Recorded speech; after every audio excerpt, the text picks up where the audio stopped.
नमस्कार। बाजार से जुड़ी खबरों के लिए और फाइनेंशियल एजुकेशन के लिए हमारे चैनल टाइम्स ऑफ बाजार को सब्सक्राइब करें एंड बेल आइकन को क्लिक करें। आज हम बात करने जा रहे हैं मिस्टर इलॉन मस्क के बारे में। यह वही व्यक्ति है जिन्हें दुनिया का सबसे और इस सदी का सबसे क्रिएटिव और इनोवेटिव पर्सन माना जाता है। यह इसलिए माना जाता है क्योंकि इन्होंने कुछ अपने ऐसे स्टार्टअप्स और ऐसी कंपनियाँ स्टार्ट की जिन्होंने दुनिया की टेक्नोलॉजीज़ और दुनिया के फ्यूचर को देखने के नज़रिए को पूरी तरह से बदल कर रख दिया। इलॉन मस्क की सोच एक आम नागरिक की सोच से बेहद ही अलग है। वह हर चीज़ में कुछ क्रिएटिव और इनोवेटिव ढूंढते हैं और उसे डेवलप करते हैं। इलॉन मस्क को दुनिया का सबसे बेस्ट एंटरप्रेन्योर भी कहा जाता है क्योंकि इलॉन मस्क ने जो कंपनियां स्टार्ट की, जो स्टार्टअप स्टार्ट किए, आज वो दुनिया में सबसे क्रिएटिव और इनोवेटिव हैं। अगर इलॉन मस्क की बात करें तो यह एक दुनिया के 31 यानी 31वें सबसे अमीर आदमी है। तो आज हम आपके लिए इलॉन मस्क से कुछ ऐसी बातें लेकर आए हैं, कुछ ऐसे किस्से लेकर आए हैं जो आपने पहले कभी नहीं सुने होंगे। स्टार्ट करते हैं हम इलॉन मस्क के बारे में कि वह इससे क्या हैं, और पहले स्टार्ट करेंगे हम उनके इंट्रोडक्शन से। इलॉन मस्क का जन्म 28 जून 1971 को दक्षिण अफ्रीका के प्रिटोरिया में हुआ। उनकी माँ एक मस्क कनाडाई मॉडल है और उनके फादर हेरोल्ड मस्क दक्षिण अफ्रीका से हैं। वे इंजीनियर और पायलट रहे हैं। अगर इलॉन मस्क की फैमिली की बात की जाए तो उन्होंने 2 शादियाँ की है और उनका दोनों ही बार डाइवोर्स हुआ है, यानी तलाक हो चुका है। अब वह अपनी गर्लफ्रेंड ग्रैम्ची के साथ रहते हैं और जिनके साथ उनके 6 बच्चे हैं। पहली पत्नी जस्टिन विल्सन के 5 और ग्रैम्ची से 1 संतान है। अगर हम इलॉन मस्क की एजुकेशन की बात करें तो उन्होंने यूनिवर्सिटी ऑफ पेंसिल्वानिया से बैचलर ऑफ साइंस किया है और पीएचडी के लिए स्टैनफोर्ड यूनिवर्सिटी गए थे। अपनी कंपनी जिप्टो लॉन्च के लिए 2 दिन बाद ही उन्होंने वहाँ से ड्रॉप आउट कर दिया। और अगर हम उनकी नेशनलिटी यानी नागरिकता की बात करें तो एलन मस्क के पास 3 देशों के पासपोर्ट हैं। वे दक्षिण अफ्रीका में जन्मे हैं, उनकी माँ कनाडा से है। उन्होंने पहले कनाडा का पासपोर्ट हासिल किया, वहाँ से वे अमेरिका चले गए। 48 साल के एलन मस्क के बारे में कहा जाता है कि वह दुनिया के दूसरे एंटरप्रेन्योर से अलग हैं। वह भविष्य देखते हैं और दिखाते हैं। वह अंतरिक्ष में पर्यटकों को भेजने के लिए मिशन पर हैं। दावा किया जा रहा है कि 2021 यानी 2021 में इंटरनेशनल स्पेस स्टेशन पर वह यात्रियों को भेज देंगे। और एक और उनकी कंपनी दावा करती है कि न्यूरोलिंक अगली साल तक दिमाग में चिप लगा सकेगी और माना जा रहा है कि इससे ऑटिज्म जैसी मानसिक बीमारियां ठीक हो सकेगी। एलन मस्क की बचपन से ही साइंस फिक्शन में रुचि थी। 1984 की बात है। दक्षिण अफ्रीका की एक magazine PC and office technology में 12 साल के एलन मस्क ने के बनाए वीडियो गेम के बारे में आर्टिकल छपा था। इस अंतरिक्ष वीडियो गेम ब्लास्टर, जिसका नाम ब्लास्टर था, में एक एलियन को ख़त्म करने की चुनौती होती है। एलन ने $500 में इस गेम के सोर्स कोड को इस मैगजीन को भेज दिया था। 94 में एलन और उनके भाई किम्बल अमेरिका की रोड ट्रिप पर निकल गए।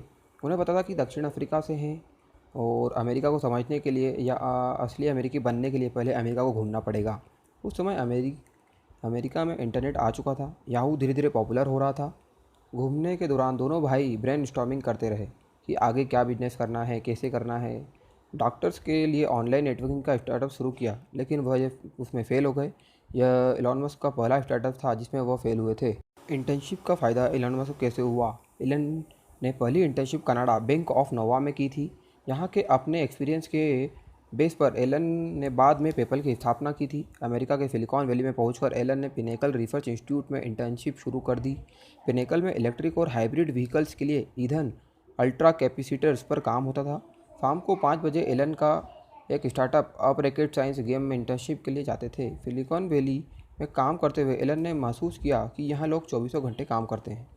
एलन मस्क को बुक्स का कितना इंटरेस्ट है, अगर यह जाने तो एलन के छोटे भाई किम्बल के मुताबिक एलन बचपन से ही बहुत पढ़ाकू थे। वह बहुत लंबे समय तक किताबें पढ़ते रहते थे। उन्हें बुक्स पढ़ने का बहुत ज़्यादा शौक़ है। वह कम उम्र से ही रोज़ 10-10 घंटे तक किताबों को पढ़ते रहते थे और उनसे कोई नई चीज़ें खोजते रहते थे। अगर वीकेंड की बात करें तो वीकेंड्स पर वह एलन मस्क एक एक दिन में 2-2 किताबें पढ़ लेते थे। उनकी फैमिली अगर वीकेंड पर कहीं घूमने जाती थी, उस दिन भी एलन मस्क कहीं कोने में बैठकर किताबें पढ़ रहे होते थे। और एक इंटरेस्टिंग बात यह है कि एलन मस्क जब स्कूल जाते थे तो उनका स्कूल 2 बजे ख़त्म हो जाता था। एलन वहाँ से निकलकर लाइब्रेरी पहुँच जाते थे और 2 बजे से 6 बजे तक वह लाइब्रेरी में ही पढ़ते रहते थे। एक वक्त के बाद तो लाइब्रेरी में सारी किताबें कम पड़ गई थी। एलन के अनुसार तब उन्होंने लाइब्रेरियन से बोलकर नई किताबें ऑर्डर करने को कहा था।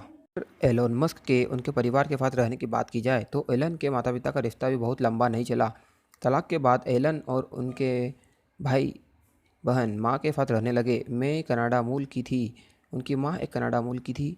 इसलिए एलन साउथ अफ्रीका छोड़कर कनाडा चले गए। एलन की किताब के लेखक एशली वेंस के मुताबिक एलन के कनाडा में बसने के पीछे दो कारण थे। पहला तो अमेरिका जाना चाहते थे और उन्हें लगता था कि कनाडा में रहकर वह वहाँ जाने की तैयारी अच्छी तरीके से कर पाएंगे।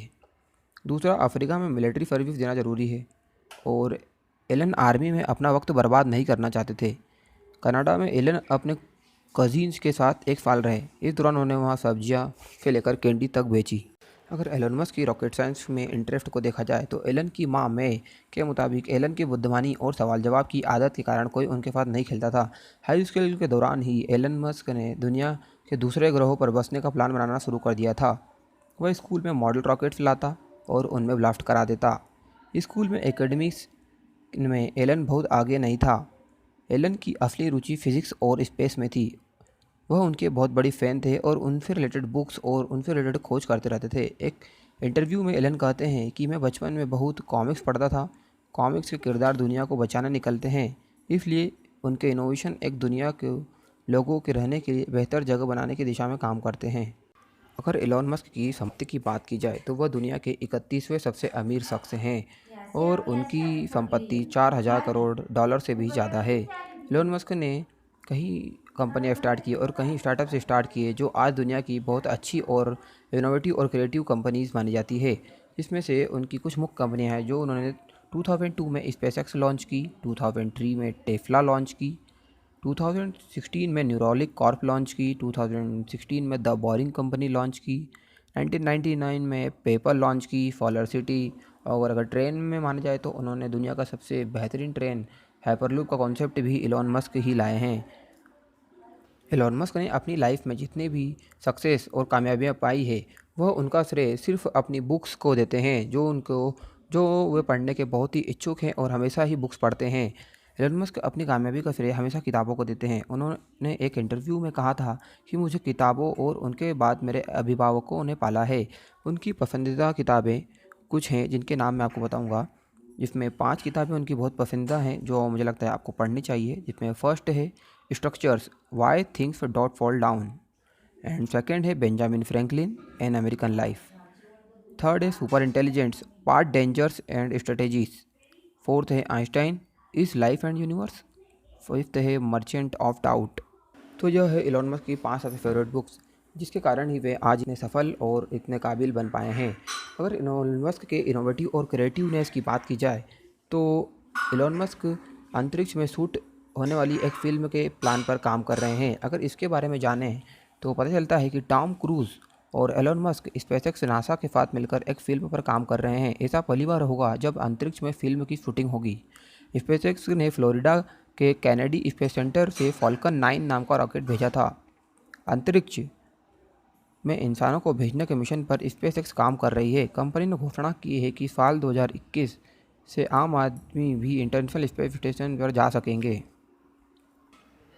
यह थी हमारी आज की वीडियो जिसमें हम आपको दुनिया के और इस सदी के सबसे इनोवेटिव और क्रिएटिव पर्सन्स के बारे में बताने के लिए कुछ किस्से ढूंढ कर लाए थे।